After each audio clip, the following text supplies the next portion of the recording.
Na tych zdjęciach uwieczniono końcówkę istnienia największej w Polsce kolekcji zabytkowych pojazdów. Widać już tylko mniej cenne modele samochodów. Trudno w to uwierzyć, że znajdowały się tu m.in. Bugatti, Maybach Zeppelin, Mercedes 500K czy Alfa Romeo 6C 2500 Freccia d'Oro. W czasach swojej świetności była to jedna z najcenniejszych kolekcji pojazdów zabytkowych nie tylko w Polsce, ale i w Europie. Kto ją stworzył? Co zawierała i jak potoczyły się jej losy oraz co stało się z najdroższym samochodem w kolekcji? Odcinek powstał we współpracy i przy pomocy materiałów z Tabenski Collection, stroną internetową i fanpage'em na Facebooku prowadzonym przez grupę pasjonatów, która dokumentuje historię tej niezwykłej kolekcji. Pod filmem znajdziecie linki do tych stron. Mowa oczywiście o kolekcji stworzonej przez Tadeusza Tabenckiego. Jej niejasne losy kryją za sobą wiele sekretów i niedopowiedzeń. W tym odcinku postaramy się przybliżyć jej historię i rozwiać kilka legend z nią związanych. Twórca kolekcji Tadeusz Tabencki urodził się 1 stycznia 1910 roku w Lwowie. Wyrastał w zamożnej rodzinie, co pozwalało rozwijać się rodzącym już od wczesnych lat młodości zainteresowaniem techniką, motocyklami, samochodami, a także koleją i lotnictwem. W latach 20. rodzina Tabenckich przeprowadziła się do Krakowa. Tam, będąc jeszcze gimnazjalistą, młody Tabencki na wystawie harcerskiej zetknął się po raz pierwszy z modelem kolejki. Wystawiona kolejka rozbudziła w nim pasję do kolei i modeli kolejowych. Młody Tabencki postanowił odkupić ją z wystawy. Z dużym wysiłkiem i dzięki pomocy rodziny udało mu się nabyć prezentowany model kolejki. Tak rozpoczęła się jego kolekcja. Z czasem doszły motocykle. Pierwszym z nich był austriacki Puch, kupiony jeszcze przed maturą. O tym, że pochodził z bardzo zamożnej rodziny, może świadczyć fakt, że będąc jeszcze studentem prawa na UJ, zakupił swój pierwszy samochód, dwuosobowego Fiata 501. Był też wziętym plastykiem, tworzącym reklamy dla takich firm jak Polski Fiat, Stomil, Telefunken czy Philips. Dzięki temu już przed wojną za niebagatelną sumę $5000, 20 000 złotych na polskie, udało mu się zakupić używane Bugatti T35. Dla porównania średnia pensja nauczyciela wynosiła wtedy 120 zł miesięcznie. Był to jego pierwszy, ale nie jedyny samochód tej ekskluzywnej marki. W momencie rozpoczęcia II wojny światowej Tadeusz Tabencki miał już 3 bądź 4 samochody i około 150 kolejek w skali. W czasie okupacji niemieckiej Tabencki otwiera przedsiębiorstwo Żelazołom. Znając język niemiecki, handluje pojazdami uszkodzonymi, odkupowanymi od Niemców. Trzeba tutaj zaznaczyć, że w czasie niemieckiej okupacji funkcjonowały prywatne firmy polskie. Mimo zdarzających się problemów, jak konfiskata części samochodów, udaje mu się przetrwać wojnę i powiększyć zbiór samochodów. Prawdziwy rozkwit kolekcji ma jednak dopiero nastąpić. Porządki po zawierusze wojennej sprzyjały powiększaniu kolekcji. Tadeusz Tabencki, doskonale orientujący się w wartości, jaką przedstawiały samochody często zostawione przez okupanta, skupował je. Wbrew wielu domysłom, nie ma dokumentów potwierdzających, że Tabencki był etatowym pracownikiem organów bezpieczeństwa PRL. Tuż po wojnie pracował natomiast w komisji zajmującej się odzyskiwaniem zagrabionego przez Niemców mienia. Jak sam przyznał, współdziałał z wojskami radzieckimi, wywożącymi z Polski kosztowności. Analizując jego biografię, zauważamy też spore prawdopodobieństwo, że kolekcjoner znał się z długoletnim premierem Józefem Cyrankiewiczem, bowiem byli w podobnym wieku. Tabencki był rok starszy i studiowali prawo na UJ. Jest to jednak tylko domniemanie. Faktem potwierdzonym przez samego Tabenckiego jest znajomość z inżynierem Leonem Georsamem. Wedle relacji Tabenckiego, gimnazjalny kolega, będący wysoko postawionym urzędnikiem w Ministerstwie Komunikacji, zalecił mu, aby jego prywatne samochody wpisano na stan ministerstwa. Po roku stał się zawiadowcą samochodowni kolejowej. W tym samym czasie jego samochody służyły jako środki komunikacji w kolejowej samochodowni w Krakowie. Od 1951 roku Tabencki piastuje stanowisko starszego radcy do spraw samochodowych w w Ministerstwie Transportu Drogowego i Lotniczego. Prawdopodobnie praca w tym ministerstwie mogła się przyczynić w ogromnym stopniu do pozyskiwania informacji o właścicielach interesujących go samochodów. W dodatku, jak mówili jego znajomi, nie odpuszczał. Gdy znalazł interesujący go egzemplarz, tak długo przekonywał właściciela, aż ten zgodził się na jego sprzedaż. Faktem jest, że po wojnie rozpoczyna się prawdziwy rozwój kolekcji, który jednocześnie jest owiany nutką tajemniczości, a czasem zwykłych plotek. W latach 50. w zbiorach pojawiła się jedna z pereł kolekcji – Mercedes 500K w wersji specjalnej wytworzonej w zaledwie kilku bądź kilkunastu sztukach. Został on zakupiony z rządowych garaży, w których radzieckie ZIS-y zaczęły powoli wypierać amerykańskie i niemieckie limuzyny. Egzemplarz ten występował w wielu filmach, a właściciel otaczał go wyjątkową troską. W tej samej dekadzie zbiór kolekcjonera powiększył się o najdroższe auto w kolekcji – Bugatti 57C Voll- und Ruhrbrek z 1939 roku. Ten zjawiskowy kabriolet został zakupiony prawdopodobnie od lekarza z okolic Krakowa. Miał też zdecydowanie więcej szczęścia niż wspomniany wcześniej Mercedes. We wczesnych latach PRL-u samochody przedwojenne nie cieszyły się szczególną popularnością wśród kupujących. Mowa tu zwłaszcza o paliwożernych pojazdach luksusowych.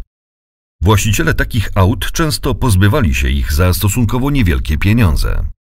Pomogły w tym także przepisy zakazujące rejestracji samochodów z silnikami powyżej 2 litrów.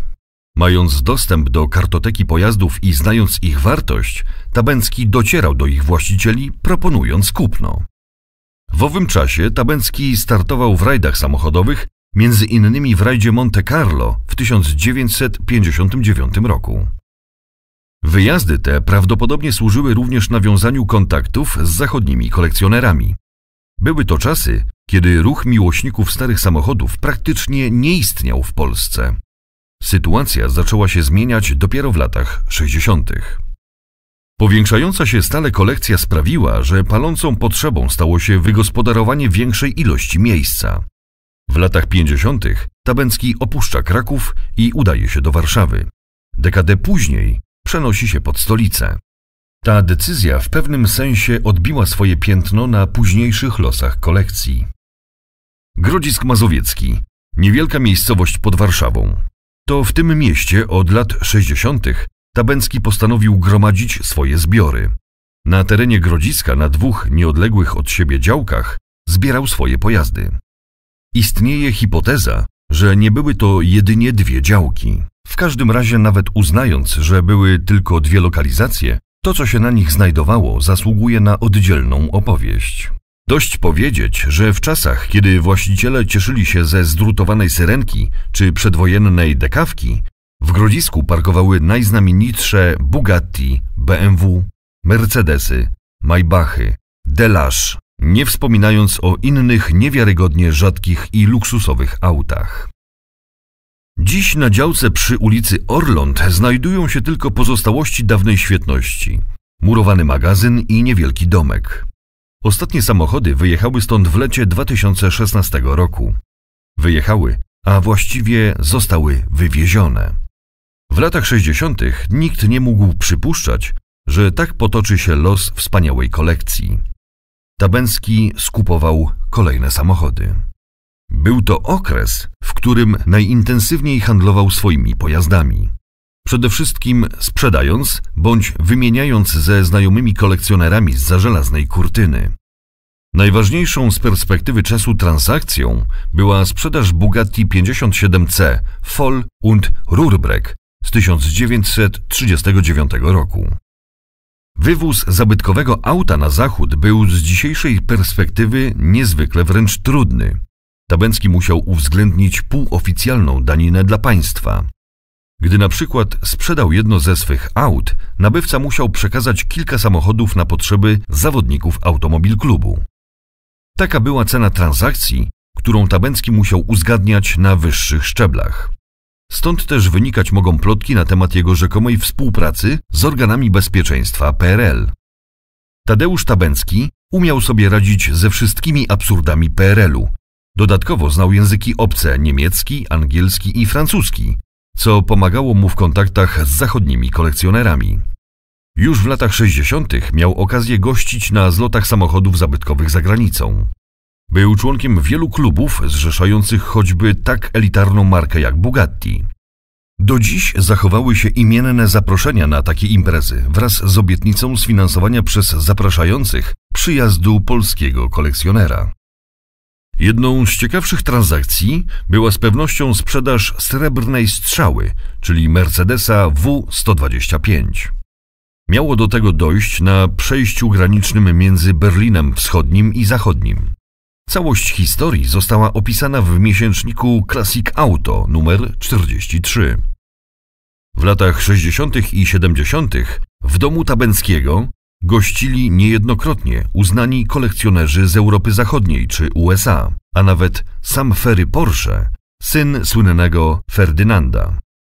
Rozpoczynająca się dekada lat 70. i związane z nią otwarcie Polski na zachód pozwoliło na częstsze wojaże zagraniczne. Lata 70. to także wzrost popularności samochodów zabytkowych. Kolekcjonerzy z całej Polski znali postać Tabenckiego, który był swoistym guru w środowisku. Miał bardzo dużą kolekcję i rozbudowane kontakty zagraniczne, przez co cieszył się szacunkiem kolekcjonerów w kraju i za granicą. Pojawiały się sportowe samochody z młodszych roczników, w zasadzie współczesne. Jednym z nich było chociażby Porsche 911 należące do Maryli Rodowicz, które pod koniec lat 70. zasiliło kolekcję grodziskiego kolekcjonera.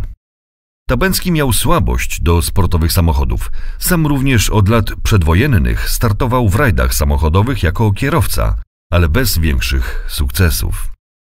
Między innymi uczestnictwo w tego rodzaju zawodach sprawiło, że znał czołowych polskich rajdowców, a Sobiesław Zasada właśnie od niego nabył BMW 328. Ponadto miał też słabość do zbierania samochodów należących w przeszłości do sławnych ludzi. Jednym z takich aut był chociażby Plymouth Sport Fury Romana Polańskiego. Związki kolekcjonera z filmem nie ograniczały się tylko do zakupów aut po sławnych filmowcach. Sam także często występował wraz ze swoimi autami w licznych produkcjach, takich jak chociażby Parada Oszustów, Wojna i Pamięć, Noc Generałów czy serial Dom. Co ciekawe, właściciel tylu samochodów do Warszawy zwykł jeździć kolejką podmiejską, a po Grodzisku poruszał się rowerem lub swoją niewielką motorynką. Mimo że był osobą zamożną, był też znany z wielkiej oszczędności. Bardzo niechętnie wydawał pieniądze na coś, co nie było zakupem samochodów. Według relacji świadków, ta cecha charakteru i pełne poświęcenie się kolekcji odbywało się kosztem najbliższej rodziny i powodowało nie najlepsze stosunki w domu. Jedyny syn Tadeusza i Ireny, Wacław, nie przejawiał większego zainteresowania motoryzacją. Owszem, lubił sportowe samochody, a według legendy jego poród miał się zacząć w Bugatti, należącym do jego ojca. Ale nawet ten fakt nie spowodował namaszczenia pasją od pierwszych dni życia.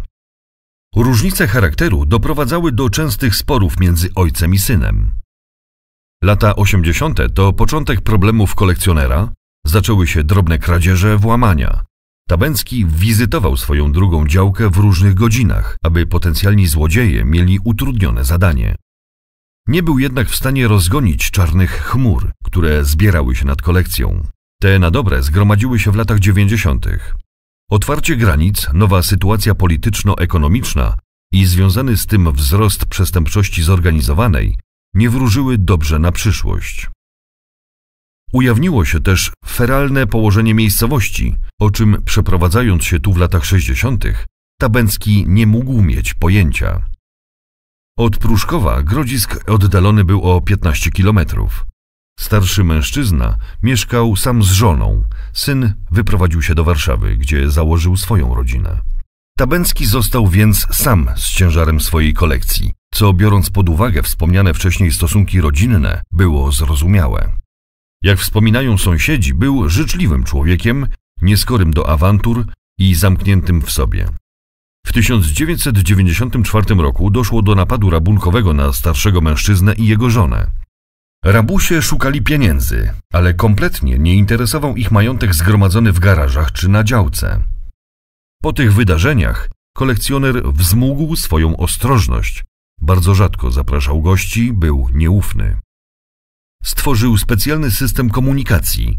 Przed przyjściem do niego osoba musiała ustawić się w umówionym miejscu, skąd Tabencki miał dogodny punkt obserwacyjny. Kolekcjoner mimo przejść i podeszłego wieku kupował jednak kolejne samochody. W latach 90. nabył na przykład Porsche 924. Wiele wtajemniczonych osób twierdziło, że planował przekazać swoje zbiory do Muzeum Techniki, widząc brak szczególnego zainteresowania ze strony najbliższych. Nie oznaczało to, że nikt nie interesował się kolekcją. Ruch weterański bardzo się rozwijał i wielu jego uczestników marzyło o tym, aby mieć taki zbiór. W tym czasie Tabencki nie dokonywał już spektakularnych transakcji jak w latach poprzednich.